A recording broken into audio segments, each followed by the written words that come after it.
नमस्कार मंडळी, विभूती दर्शन या यूट्यूब चॅनलमध्ये आपले सर्वांचे स्वागत आहे।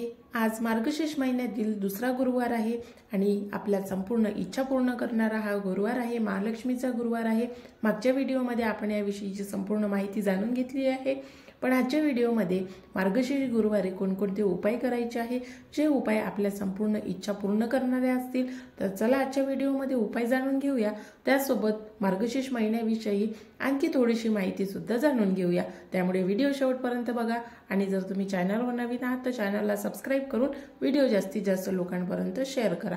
चला तर व्हिडिओला सुरुवात करू।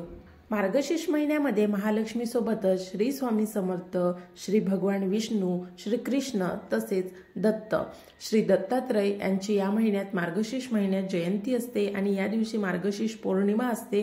तर त्यामुळे या महिन्यामध्ये हा महिना अतिशय शुभ आणि अतिशय फलदायी महिना आहे। तर त्यामुळे कोणी या महिन्यात महालक्ष्मीचे व्रत करतात, कोणी श्री स्वामी समर्थांचे करतात, तर कोणी दत्तात्रयांचं पारायण करतात। म्हणून काही उपाय जर तुम्ही केले तर ते उपाय आपल्याला समृद्ध बनवतात। म्हणून येणाऱ्या गुरुवारी गुरुपुष्पामृत योग सुद्धा आलेला आहे। म्हणून या गुरुवारी आणि पुढच्या गुरुवारी अवश्य काही उपाय करा। गुरुपुष्पामृताला जे उपाय तुम्ही कराल ते उपाय तुमचे लवकर सफल होतात, म्हणून अवश्य उपाय करा।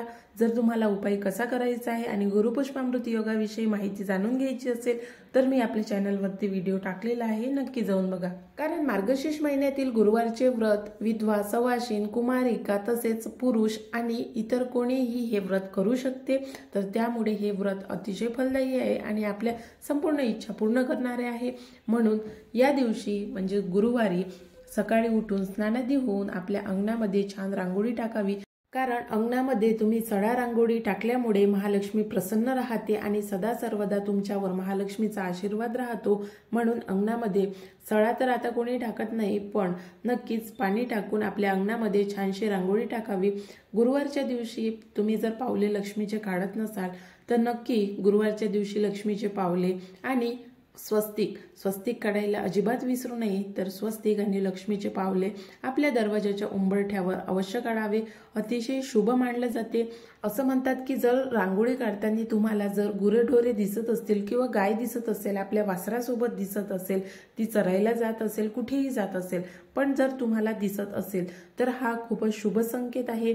तुम्हाला महालक्ष्मी प्रसन्न आहे, तुम्हाला देवी प्रसन्न आहे, तुम्हाला लक्ष्मी प्रसन्न आहे असा याचा अर्थ होतो। म्हणून आपल्या अंगणामध्ये अवश्य रांगोळी काढावी आणि जर तुम्हाला गाय जाताना दिसली तर नक्की तिच्या पाया पडावं। आपण जर भक्तिभावाने गायीच्या पाया पडलं आणि आपली इच्छा गायीच्या कानात सांगितली तर आपली इच्छा नक्की पूर्ण होते। करून बघा आणि मला कमेंट्स करून नक्की सांगा।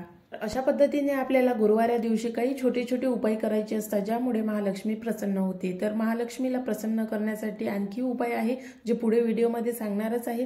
पण ज्या पद्धतीने आपण गुरुवारचे लक्ष्मी पूजनाची मांडणी करतो त्याचप्रमाणे मागच्या आठवड्यात आपण जी मांडणी केली होती तीच मांडणी या आठवड्यात सुद्धा करायची आहे, या गुरुवारी सुद्धा करायची आहे। तुम्हाला जर कोणता प्रॉब्लेम आला असेल, म्हणजे पिरियडचा प्रॉब्लेम असो किंवा सुतूक असो किंवा इतर कोणताही प्रॉब्लेम आला असेल, तुम्ही व्रत करू शकत नाही, तुमचे अखंड व्रत हे यामध्ये खंड पडत असेल तर मग काय करावं। आपल्या चॅनलवरती व्हिडिओ आहे, जाऊन बघा। त्या व्हिडिओमध्ये संपूर्ण माहिती आहे गर्भवतींनी हे व्रत कसं करावं आणि तुम्हाला जर पिरियड्स आले असेल तर मग हे व्रत पूर्ण कसं करावं याविषयीची तुम्हाला संपूर्ण माहिती मिळून जाईल। आणि सकाळी स्नानादी होऊन हे पूजा मांडणी तुम्ही संध्याकाळच्या वेळी किंवा सकाळच्या वेळी सुद्धा करू शकता, पण मी सांगितल्याप्रमाणे हे मांडणी सकाळी करावी। पूजा मात्र तुम्हाला सकाळी जमत नसेल तर मग संध्याकाळच्या वेळी सुद्धा करता येईल। आणि प्रत्येक गुरुवारी एक उपाय नक्की करायचा आहे। तो उपाय असा आहे की आपल्याला तुळशीजवळ एक दिवा लावायचा आहे। दिवा कसा लावायचा आहे, आपण तुळशीजवळ रोज दिवा लावतो, पण प्रत्येक गुरुवारी तुळशीजवळ तुपाचा दिवा लावायचा आहे आणि तुपाच्या दिव्यामध्ये एक वस्तू टाकायची आहे। ती वस्तू म्हणजे कोणती आहे, तर ती वस्तू आहे कवडी। ज्याप्रमाणे रोज आपण सूर्यास्तानंतर तुळशीजवळ दिवा लावतो त्याचप्रमाणे या दिवशी सुद्धा दिवा लावायचा आहे, मात्र दिवा फक्त तुपाचा लावायचा आहे आणि तुपाच्या दिव्यामध्ये एक कवडी टाकायची आहे। कवडी कशासाठी टाकायची आहे, तर ही कवडी आपल्याला माहित आहे, आपण जर छोट्या मुलांसाठी तुळशी खाली पाणी ठेवलं आणि ते जर छोट्या मुलांना दिलं तर त्यांना जर भीती असेल किंवा कोणत्या कारणाने दचकत असेल तर ते दूर होते। जर तुम्ही हा उपाय केला नसेल तर नक्की करा। तुमच्या मुलाला जर छोट्या मुलांना नजरबाधा लागली असेल तर अवश्य तुळशीखाली पाणी ठेवा आणि ते आपल्या मुलांच्या डोळ्यावरून आणि संपूर्ण अंगावरून असं शिंपडा. तुमच्या मुलाचा जोही आजार असेल तो बरा होते. त्याचप्रमाणे आपल्याला ही कवडी दिव्यामध्ये ठेवायची आहे आणि ही कवडी दिव्यामध्ये ठेवल्यानंतर ती तुळशीजवळ जेवढंही देवांगण असेल तर त्या देवांगणाची शक्ती जी आहे ती त्या कवडीमध्ये येते आणि ही कवडी मग तुमच्या घरामध्ये तुम्ही आपल्या तिजोरीमध्ये आपले जिथे पैसे असेल तिथे किंवा मग घराच्या दरवाजाला बांधू शकता. तर हा अतिशय उत्तम उपाय आहे, नक्की करा. त्यानंतरचा उपाय आहे, हा उपाय अतिशय सोपा आहे आणि घरातल्या घरात हा उपाय करू शकतो.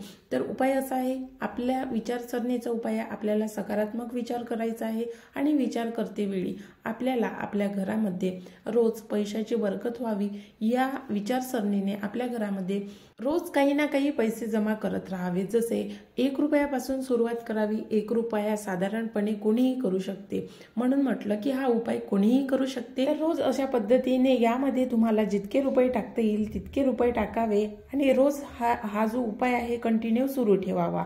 तर हा अतिशय उत्तम उपाय आहे, कोणीही करू शकते. नक्की करा आणि त्याचे फायदे घ्या. तर आशा करते तुम्हाला आजचा व्हिडिओ आवडला असेल. व्हिडिओ आवडला असेल तर व्हिडिओला लाईक करा, जास्तीत जास्त शेअर करा आणि चॅनलला जर सबस्क्राईब केलं नसेल तर चॅनलला सुद्धा सबस्क्राईब करा. नवीन व्हिडिओमध्ये नवीन माहितीसोबत लवकरच भेटू. आजचा व्हिडिओ बघितल्याबद्दल धन्यवाद.